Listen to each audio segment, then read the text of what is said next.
Pasanto sa kabasan na imbag nga bigat kada kayo amin na po. Unahin po muna natin ang balita dyan po sa may bayan ng Bayambang. Land survey fee po sa mga Lake, Bayambang, Pangasinan, Quenestiona. Mga claimant po pinayuhang huwag basta-basta magbayad.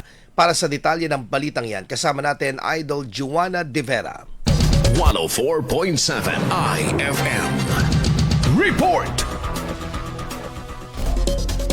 Nilinaw sa isang public dialogue sa San Gabriel 2nd sa Bayambang nitong August 19 na hindi sapilitan ng 5,000 pesos na bayad para sa land survey sa lugar ng Mangabol Lake Reservation. Ayon sa mga opisyal, ang naturang halaga ay para lamang sa mga magsasakang kusang loob at interesadong magpa-survey ng kanilang lupa. Walang obligasyon ng mga land claimant na magbayad o magpa-survey kung hindi nila ito nais. Tinalakay ang usapin kasabay ng paglilinaw sa kasalukuyang estado ng Mangabol Lake Reservation reclassification at mga issue kaugnay ng uncoordinated land surveys. Hinimok naman ng mga land claimant na huwag agad maniwala sa mga impormasyong kumakalat, partikular sa aligasyong kailangang magbayad ng 5,000 pesos ang lahat ng magsasaka. Binigyang diin din ang kahalagahan ng koordinasyon at pahintulot bago magsagawa ng survey upang maiwasan ang hindi pagkakaunawaan sa pagitan ng magkakatabing claimant.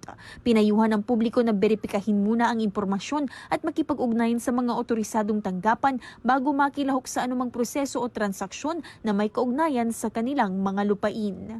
Kasama mula rito sa IFM Dagupan, dito sa Idol Juana De Vera, Tatak IFM.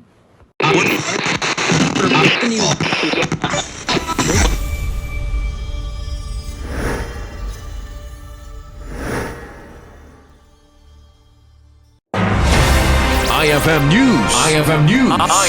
IFM News.